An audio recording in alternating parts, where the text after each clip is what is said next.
Welcome to the Black Doctor Collective podcast. We as Black doctors are in a unique position. We can change our communities, healthcare, and the world. Of course, we start by changing the way we see and value ourselves. I'm your host, Dr. Shanika Horn, pediatrician and physician coach, travel extraordinaire. I am so happy to have you here and listening. So let's get into it.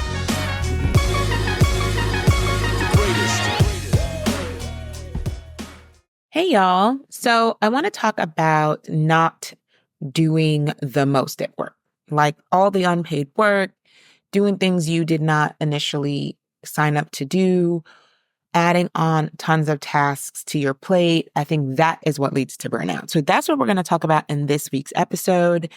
But first, happy belated Thanksgiving. I hope your week was good. I want to know, how you spent it. Did you spend it alone? Did you spend it at work? Did you spend it with friends, like a Friendsgiving? Did you do a family Thanksgiving? I have been going to family Thanksgivings for the bulk of my life. Always either at my house, mostly at my uncle and aunt's house. And my family is a riot, okay? When you sit at this table, expect to be roasted. Jokes for days, okay? People will make fun of you for everything. It's why I think I survived medical school so well. I remember being a medical student and people saying things, or people crying, like other students crying and complaining about what was happening and what someone said to them. And me and one of my colleagues who's Nigerian would look at each other and just bust out laughing because it was nothing in comparison to the jokes that were told in our homes. Now, I don't mean that in a toxic way, and I'm not talking about verbal abuse. That's not what I mean. I just mean like our skin is thicker, or we can just appreciate a joke and let it roll off of us, not let it penetrate, right? We don't internalize a lot of this feedback we get because that's this environment in which we grew up. We knew how to not take everything in and make it mean something about us. So I do appreciate that about my family. Plus, it's funny as heck. And the food is good. So good company, good food. What more can you ask for? So that is how I spend my Thanksgiving. I have to say, I missed it for a few years in residency. Somehow in residency, I was on call every single Thanksgiving. Ridiculous. But also, it's probably because I took every single Christmas off and New Year's. But anyway, I don't like the idea of giving up holidays, quality time spent with my family, because that's the stuff I remember. I don't remember per se the extra thing that I learned by working on the Thanksgiving. You know what I mean? Anyway, we already know I'm a soft life girly. I was not meant to strife and suffer. And so I do not work holidays anymore, even with time and a half, unless it's like a Veterans Day or something insignificant, like who cares? But that is the path I'm on. That is the path I will probably be on forevermore. Okay, so let's get into our actual topic of today, which is avoiding unpaid work. So I thought about this a lot because I think that when we get overwhelmed at work, it's because often we have agreed to do a bunch of stuff that we have no business doing, right? We're not working at our highest skill ability. Like if I'm working and doing things that like the medical assistant should be doing, the office manager should be doing, the nurse should be doing, I am now doing tasks that are not at my top best level. There are things I can do, of course, and probably things I can do well, but I should be working to the top of my potential, essentially. And that's not what happens, right? You go into office places and there's so many deficits and you're like, oh, I can just fix this thing real quick. And then you become the person that everyone goes to fix the things. So I think this starts when probably right out the gate, when you're starting a job, when you're new in a place or you're new in a role, especially if you feel like you need to prove yourself. If there is some modicum of imposter syndrome or self-doubt, which everyone has self-doubt. I mean, I don't know. I don't know that I've met many people that don't have some degree of self-doubt. So that exists, right? This need to prove yourself to do well, and even for yourself, the feeling of doing something well, all of these things perpetuate the want to sign up for extra things. And I think when you start in a new environment, usually things start off really slow. So you might not have a full patient load. You might not be on the call schedule yet, or whatever it is. You have a lighter load for whatever reason. And the impetus is to fill the time. You're just gonna like, oh yeah, I can also do that. And oh, is this person talking about me or looking at me weird because I haven't seen a full patient schedule? You start to have these little doubts, these little infiltrative thoughts about picking up extra things. So now you want to be helpful. Yeah, let me help the nurses give vaccines, and let me, go over to scheduling and have a talk about the schedule. And you start inserting yourself in places because you want to feel useful and you want to show everyone there that it was a right decision for them to add you to the team or to put you in this role. The problem is at some point it ramps up. At some point you do start seeing a full patients panel. You start answering all the patient portal messages, and you're sending out labs, reading labs, following up, talking to the specialists, arguing with insurance companies. And you no longer have time or bandwidth or interest to be doing some of those tasks you initially started doing. And then people are looking at you like, why won't you do the thing that you've already been doing, right? You started a habit that you can't maintain. It reminds me of the advice we give to medical students and college students, which is when you first get there, you first arrive on campus, don't sign up for all the clubs, right? Don't do all the things. Like take a semester, take a breather, get your feet wet, figure out what your primary role is, your primary purpose there. And in medical school, it's to study, right? Like you don't want to be in all the clubs. You want to figure out your study schedule. You want to make sure that you're accomplishing the goal of the thing like you came to do, right? You want to make sure that that is your priority. And you have to avoid that initial allure to be active because you're so excited to be there. You want to be proactive. Everything looks interesting to you. And so while you're in that ramp up phase, you tend to sign up for stuff that ends up making you feel like you're spread too thin. So that advice also needs to apply to work. Don't sign up for all the things. You can't maintain it and you don't want to, right? We spend a lot of time feeling resentful about our work environments and how much it's encroached on our personal life, our personal time, when we have to stay late or chart at home or work on weekends. But some of it is because we're spending that time doing ancillary work we should not be doing. So if you didn't have to do all the extra things, solve all the problems, if people weren't constantly interrupting you throughout the day, how much more efficient would you be at charting? How much more efficient would you be at responding to patient messages if you delegated differently, right? There's just solutions within that if you pull back from doing the ancillary tasks. Okay. I want to acknowledge that there is a frustration with seeing things not done efficiently and knowing how to fix it. With seeing a gap and knowing that you could fill it. And then on top of that, there's a reward center in your brain that dings when you can accomplish this small goal, these like low-hanging fruit that seemingly no one else can figure out. Those things you have to allow and acknowledge, right? Like you have to allow that frustration to be there to a certain degree and say, I understand, even to your own self, I understand that I'm feeling frustrated right now, but the long-term solution here is not to jump in. I know I could easily fix it. I'm a doctor. I'm a problem solver by nature. I have been trained in problem solving and getting to the solution, but this is not where my skill is best used.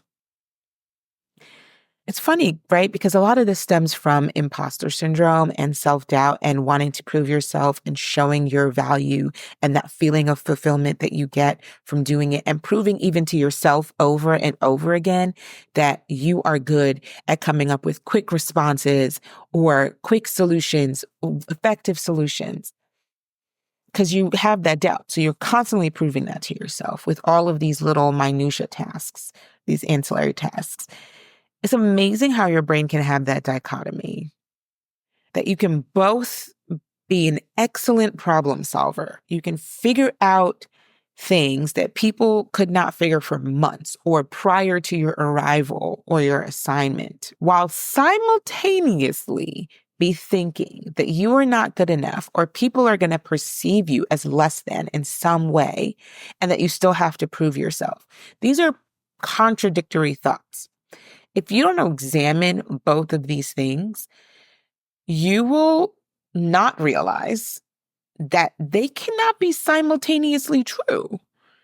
You can't have both of those things. Like you can't be amazing at something and also be like, oh, I'm not good at anything and I need to prove it, right? Like if you actually believe that you are amazing at this thing, why do you need to prove it?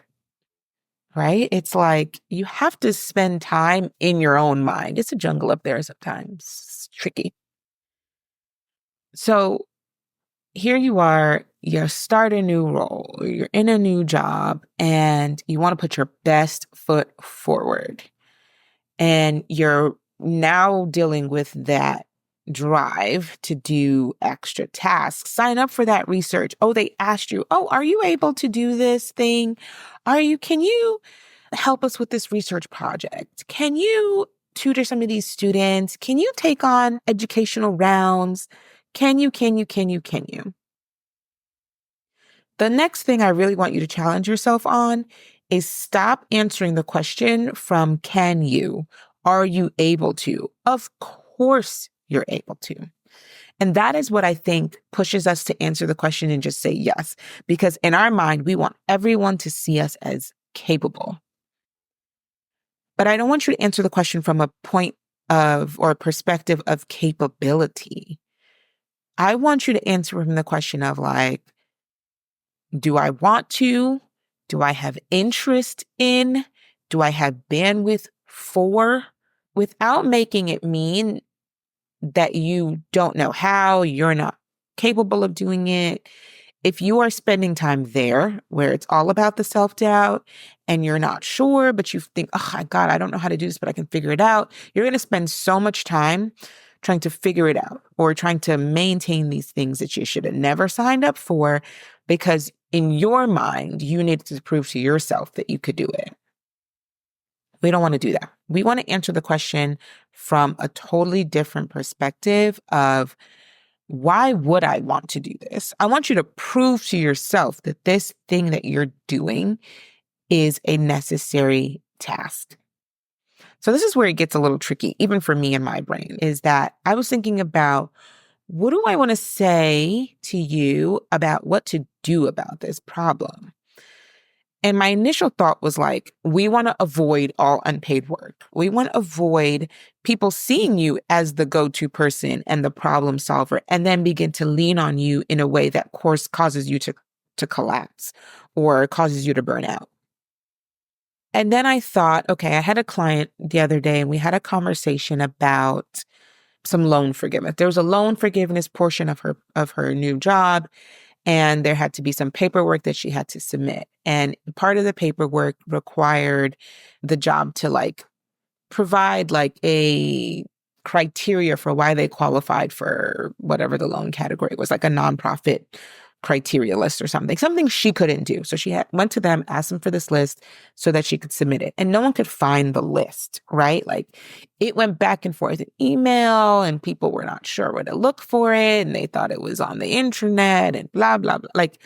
All of this back and forth. And she's waiting. She's new in this job and she needs this loan. It's like $40,000 off her student loans, like $40K, pretty motivating.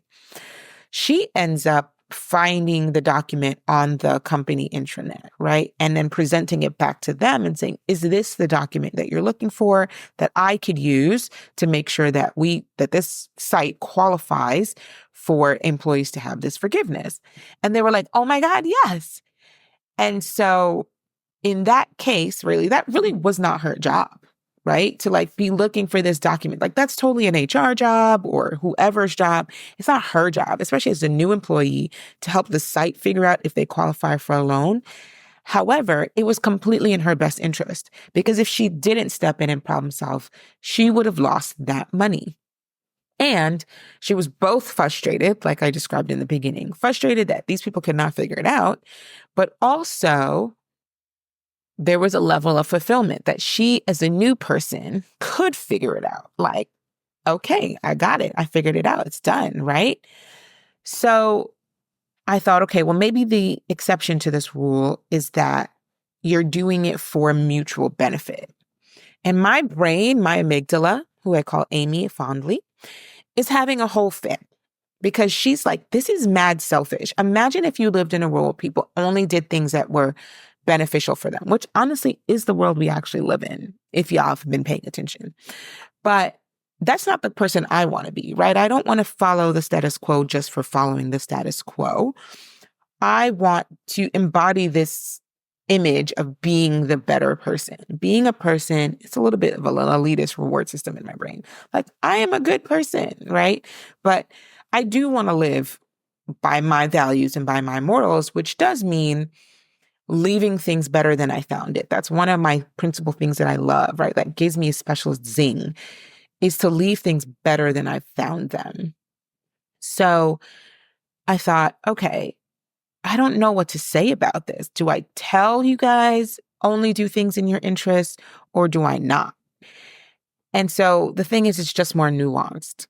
I think instead the point is to build your awareness around why you're doing the things that you do so that it can be more of a conscious choice, not a habit that you fall into automatically. And then you can make conscientious choices about the type of unpaid work you're willing to do, rather than getting suckered into doing work that you don't even know how you got there and really is absolutely draining for you and leads you right into burnout. Making that choice differs by environment. I can think of last year I was working up in a clinic and they were having scheduling issues where my schedule was blocked for the whole day.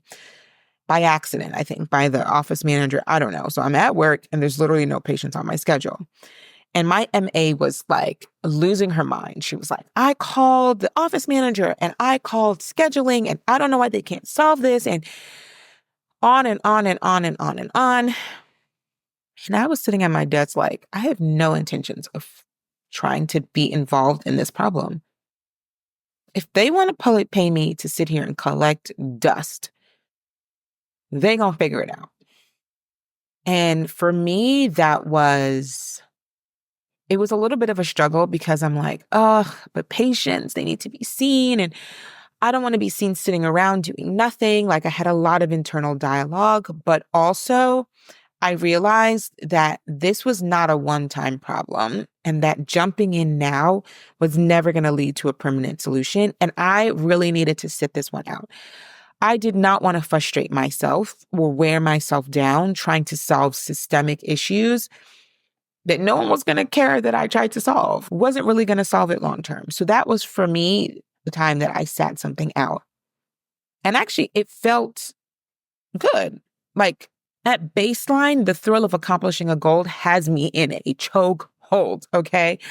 This is what has led me to doing a lot of things outside of my scope of work. If I see a problem and I can see the solution, it internally frustrates me not to just fix it. But doing this repeatedly over time, especially in places that were not nurturing for me, was so taxing and was definitely a contributor to me burning out. The other reinforcement was that there's like a vanity metric to it. People will hype you up for solving their problems, right? Oh my God, you're so good at this. Oh, you should have been this type of role. Oh, I'm so glad you're here, right? You get a lot of praise for fixing. And I thrive off of that kind of praise. I know it about myself. So this time I had to decide that I was going to hype myself up for staying out of it, for preserving myself, because that too is accomplishing a goal. There is a goal to preserve my energy so that I can stay in medicine longer, so that I can not be burned out. When I took time to take in the bigger picture, that was so much easier for me to do and to become fulfilled in accomplishing this, right? So that's what I want for you. I want you to be examining what is happening in your brain. Why are you doing the things that you're doing, especially if you feel tired and exhausted all the time and you're ready for a change? This is the change. What are the stories you're telling yourself? Are you telling yourself, only I can do it? Or I'm the only one around here that's efficient, right? That's a harmful narrative, both to you and to the people around you, because you never hold them accountable either. And they don't live up to their full potential because Dr. Horn's got it. I don't even have to. That is neither enabling or empowering the people around you. And it's also suffocating you. So what are the stories you're telling yourself? What feels rewarding to you and why? And can you reshift that? So in the case of not immediately stepping up, I was able to shift my thought into, I don't have to do all of the things. I should not be problem solving because it will lead to a negative outcome where I leave medicine or I quit jobs because this just feels like it's not the fulfillment I initially signed up for. Those small dings of pleasure do not override the frustration and the exhaustion that I feel when I do that. So think about things that like, what are you good at and what do you do easily? And are they the same things that are going to propel you forward? Are they the same things that are going to help you stay long-term where you want to be? And if not, then you shouldn't be doing them.